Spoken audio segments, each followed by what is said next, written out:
Welcome to traditional tea channel. நாகப்பழ ice cream செஞ்சுருக்கேன். எப்படி செய்யுதுன்னு வீடியோக்குள்ளே போய் பார்க்கலாம் வாங்க. அதுக்கு முன்னாடி எனக்கு லைக் பண்ணுங்கள், ஷேர் பண்ணுங்கள், கமெண்ட்ஸ் பண்ணுங்கள். தேங்க்யூ.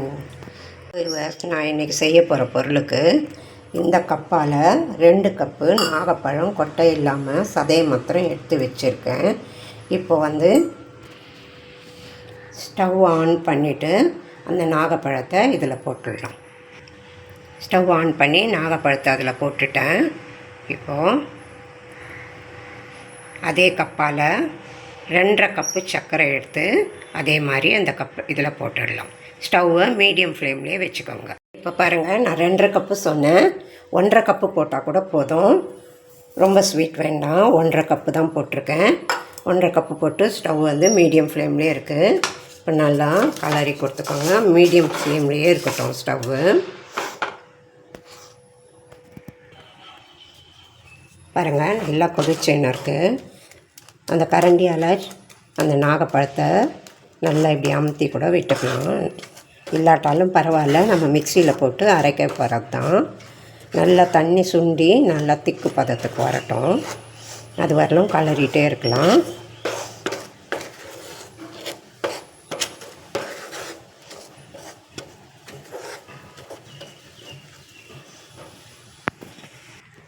இன்னொரு ஸ்டவ்வில் கடாய் வச்சுருக்கேன். ஸ்டவ் ஆன் பண்ணிவிட்டு அதையும் சிம்லேயே வச்சுட்டு 1/2 லிட்டர் பால் எடுத்து வச்சுருக்கேன். அதை ஊற்றுறேன். அதுவும் சிம்லேயே இருக்கட்டும். 1/2 லிட்டர் பாலில் கொஞ்சோண்டு பால் எடுத்து வச்சுருக்கேன். இது கொஞ்சம் சூடாகி வரட்டும். பாருங்கள், நாகப்பழம் சுருங்கி நல்லா கெட்டியாக வந்துட்டு இப்போ நம்ம அதை ஆற வச்சிடலாம். இப்போ நான் இந்த ஸ்பூனால் 2 ஸ்பூனு கார்ன்ஃப்ளவர் மாவு எடுத்து வச்சுருக்கேன். இந்த கிண்ணத்தில் ஒரு 3/4 கிண்ணம் பால் எடுத்து வச்சுருக்கேன். இதை ஊற்றி இந்த கார்ன்ஃப்ளவர் மாவை கரைச்சிக்கலாம். இப்போ அடுப்பில் பால் சூடாயின்னு இருக்குது. அடுப்பை நல்லா சிம்மில் வச்சுட்டு இந்த கார்ன்ஃப்ளவர் கரைச்ச மாவை ஊற்றி கலரினே இருக்கலாம். அடுப்பு சிம்மிலேயே இருக்கணும். இப்போ இந்த கார்ன்ஃப்ளவர் மாவு கரைச்சிருக்கேன் இல்லையா, இந்த பாலை ஊற்றிடுறேன். அடுப்பு சிம்மிலேயே இருக்கணும். கைவிடாமல் கலரிட்டே வரணும்.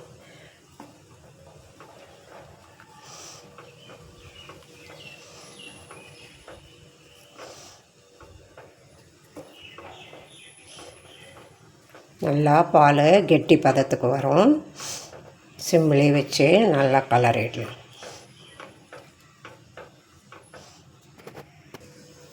பாருங்கள், கலரிட்டே இருக்கிறேன். கொஞ்சம் திக்னஸ்க்கு வந்திருக்கு. இன்னும் திக்னஸ்க்கு வரட்டும்.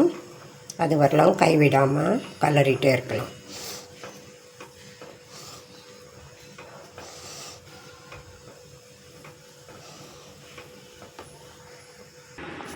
இப்போ பாருங்கள், நல்ல திக்னஸ்க்கு வந்துடுது.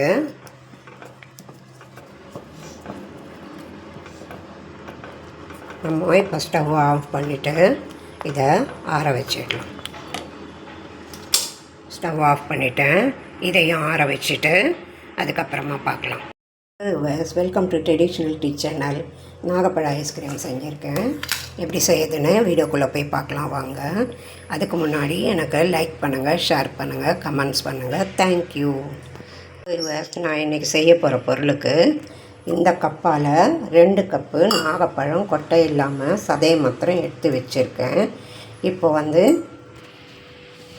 ஸ்டவ் ஆன் பண்ணிவிட்டு அந்த நாகப்பழத்தை இதில் போட்டுடலாம். ஸ்டவ் ஆன் பண்ணி நாகப்பழத்தை அதில் போட்டுட்டேன். இப்போது அதே கப்பால் 2.5 கப்பு சர்க்கரை எடுத்து அதே மாதிரி அந்த கப்பு இதில் போட்டுடலாம். ஸ்டவ்வை மீடியம் ஃப்ளேம்லேயே வச்சுக்கோங்க. இப்போ பாருங்கள், நான் 2.5 கப்பு சொன்னேன். 1.5 கப்பு போட்டால் கூட போதும், ரொம்ப ஸ்வீட் வேண்டாம். 1.5 கப்பு தான் போட்டிருக்கேன். 1.5 கப்பு போட்டு ஸ்டவ் மீடியம் ஃப்ளேம்லேயே இருக்குது. இப்போ நல்லா கலரி கொடுத்துக்கோங்க. மீடியம் ஃப்ளேம்லேயே இருக்கட்டும் ஸ்டவ்வு. பாருங்கள், நல்லா கொதிச்சுன்னு இருக்குது.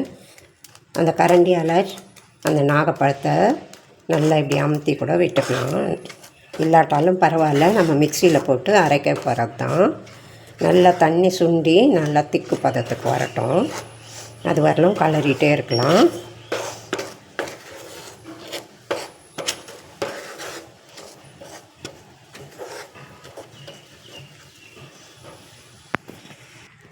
இன்னொரு ஸ்டவ்வில் கடாய் வச்சுருக்கேன். ஸ்டவ் ஆன் பண்ணிவிட்டு அதையும் சிம்லேயே வச்சுட்டு 1/2 லிட்டர் பால் எடுத்து வச்சுருக்கேன். அதை ஊற்றுறேன். அதுவும் சிம்லேயே இருக்கட்டும். 1/2 லிட்டர் பாலில் கொஞ்சோண்டு பால் எடுத்து வச்சுருக்கேன். இது கொஞ்சம் சூடாகி வரட்டும். இதை பாருங்கள், நாகப்பழம் சுருங்கி நல்லா கெட்டியாக வந்துட்டு இப்போ நம்ம அதை ஆற வச்சிடலாம். இப்போ நான் இந்த ஸ்பூனால் 2 ஸ்பூனு கார்ன்ஃப்ளவர் மாவு எடுத்து வச்சுருக்கேன். இந்த கிண்ணத்தில் ஒரு 3/4 கிண்ணம் பால் எடுத்து வச்சுருக்கேன். இதை ஊற்றி இந்த கார்ன்ஃப்ளவர் மாவை கரைச்சிக்கலாம். இப்போ அடுப்பில் பால் சூடாயின்னு இருக்குது. அடுப்பை நல்லா சிம்மில் வச்சுட்டு இந்த கார்ன்ஃப்ளவர் கரைச்ச மாவை ஊற்றி கலரினே இருக்கலாம். அடுப்பு சிம்மிலேயே இருக்கணும். இப்போ இந்த கார்ன்ஃப்ளவர் மாவு கரைச்சிருக்கேன் இல்லையா, இந்த பாலை ஊற்றிடுறேன். அடுப்பு சிம்மிலேயே இருக்கணும். கைவிடாமல் கலரிட்டே வரணும்.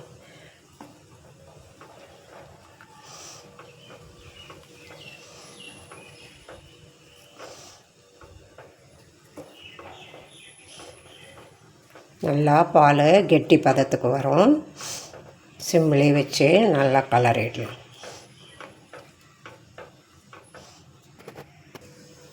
பாருங்கள், கலரிட்டே இருக்கிறேன். கொஞ்சம் திக்னஸ்க்கு வந்திருக்கு. இன்னும் திக்னஸ்க்கு வரட்டும். அது வரலாம் கைவிடாமல் கலரிட்டே இருக்கலாம்.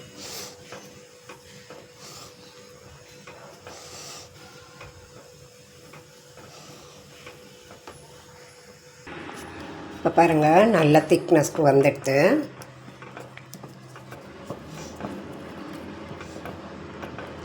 நம்ம இப்போ ஸ்டவ் ஆஃப் பண்ணிவிட்டு இதை ஆற வச்சிடலாம்.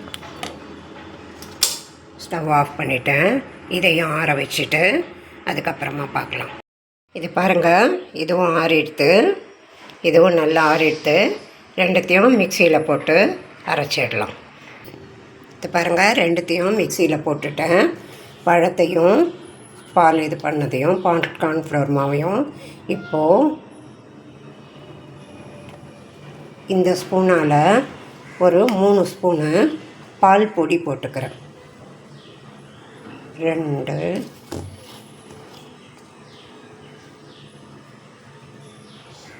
3 ஸ்பூன் பால் பொடி போட்டுட்டு போய் எல்லாத்தையும் மிக்சியில் அரைச்சி எடுத்துகிட்டு வந்துடலாம்.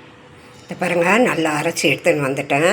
இப்போ நான் ஐஸ் வாங்கின டப்பா தான், அதை நல்லா க்ளீன் பண்ணி வச்சுருக்கேன். அதில் ஊற்றிடலாம். இது பாருங்கள், 3 டப்பா வந்தது. இந்த 3 டப்பாவையும் மூடிட்டு ஃப்ரிட்ஜில் வச்சு ஒரு 8 மணி நேரம் பொறுத்து பார்க்கலாம்.